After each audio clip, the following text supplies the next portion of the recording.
Yesterday, when I was coming over, they stopped us at the border to ask us a few questions, which they do. They're very nice. And they asked me, said, where are you going? I said, I'm going to Toronto. Says, what's your reason for going? I said, I'm going to an orphanage reunion. And the girl looked at me and said, she looked at me as if to say, at this age with white hair, you're going to go to a reunion. How do you do? Yeah, it sure is. Changed a lot. Yeah, it changed.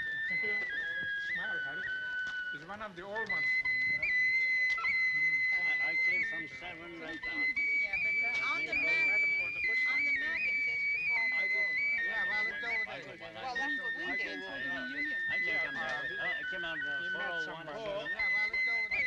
Well, that's what we did for the reunion. I Yeah, came that way. I came on the He met 401. somebody. Look who's coming there. Yes, yes. I hope you learn more. This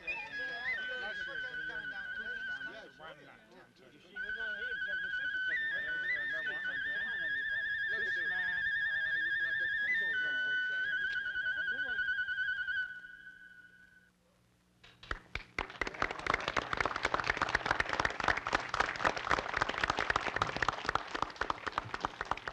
Thank you, Mr. Chairman. Platform guests, friends of the Georgetown Boys, and fellow Georgetown Boys.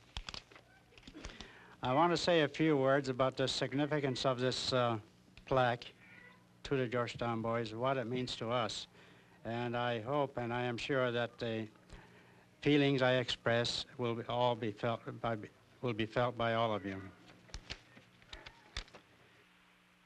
61 years ago today, the first group of Armenian boys, orphaned in the Holocaust of 1915, arrived here at Cedarville Farm. Today, this dedication of the memorial plaque signifies the interest taken by many Canadians in the history of those boys, many of whom are gathered here with families and friends.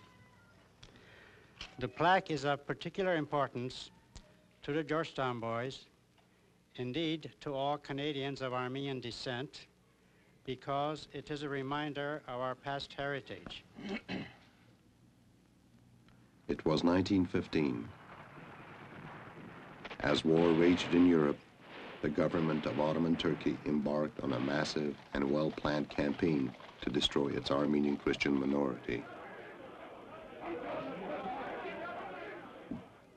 Driven from their homes, deported to the desert waste of Syria, hundreds of thousands of Armenians fell victim to disease, thirst, starvation, and murder.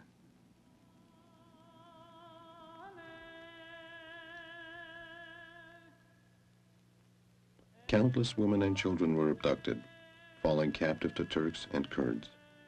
It is estimated that from 1915 to 1922, 1.5 million Armenians were lost. The survivors, known in North America as the starving Armenians, were dispersed throughout the Caucasus and the Mediterranean countries, destitute exiles, tortured with pain, and racked with anguish. The news of their suffering shocked the Canadian people.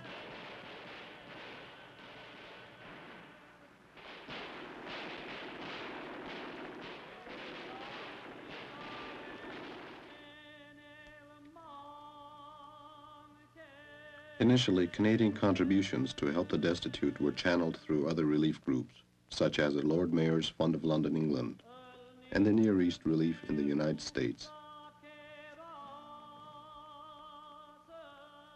Thousands of these little children were fed, clothed, and educated in hurriedly organized orphanages. By 1922, a desire for a distinct Canadian effort to assist the thousands of orphans prompted the formation of the Armenian Relief Association of Canada.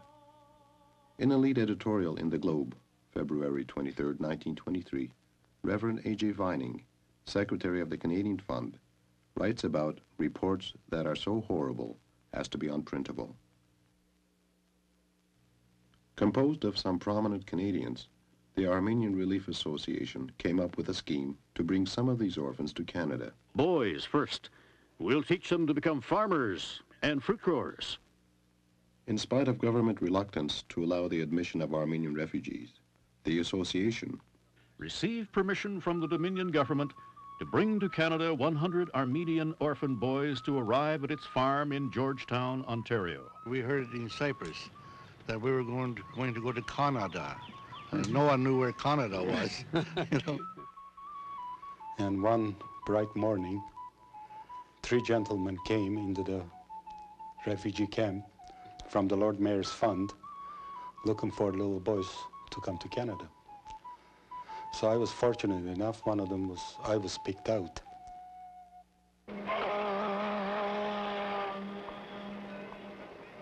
In June 1923, the first 50 boys, ranging in age from 8 to 12 years, set sail from Corfu, Greece.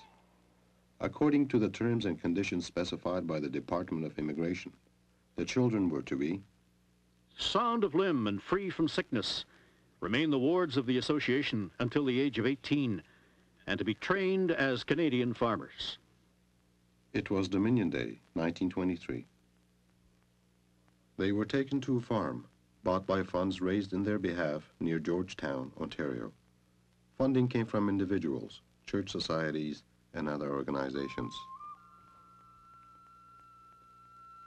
They came from the western cities and villages of Turkey, Ankara, Sinop, Adana, and from the eastern provinces, known historically as Armenia, from Van, Zeytun, and Erzurum.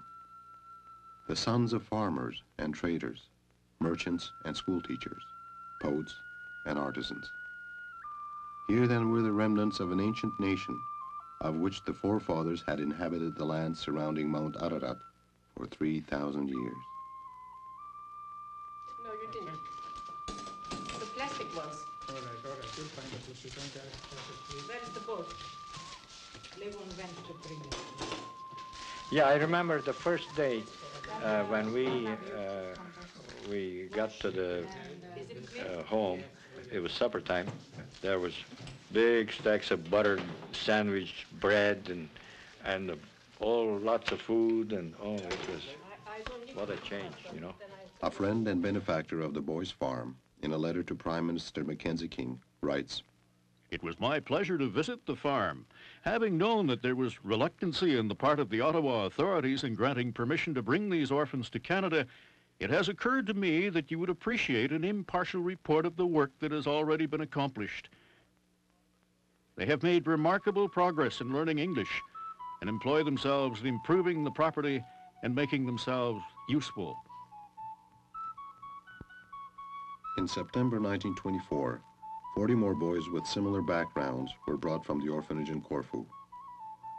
Reverend Ira W. Pierce of the Relief Association, in a letter to the Immigration Department, writes, "We're making splendid progress in the education of our boys, and especially in regard to the soil. I'm enclosing a copy of the Toronto Star. A large audience assembled in the town hall here last night for the second annual Armenian Boys Christmas entertainment. These young Armenian boys were a hallelujah chorus, singing a Christmas jubilante. Their English was strangely correct, but they were not at all like rosy-cheeked English choir boys. Their faces were swarthy, not pink, and they were not sopranos, but baritones, as if the sight of parents bayoneted before their eyes had changed their childish treble to a manly timbre.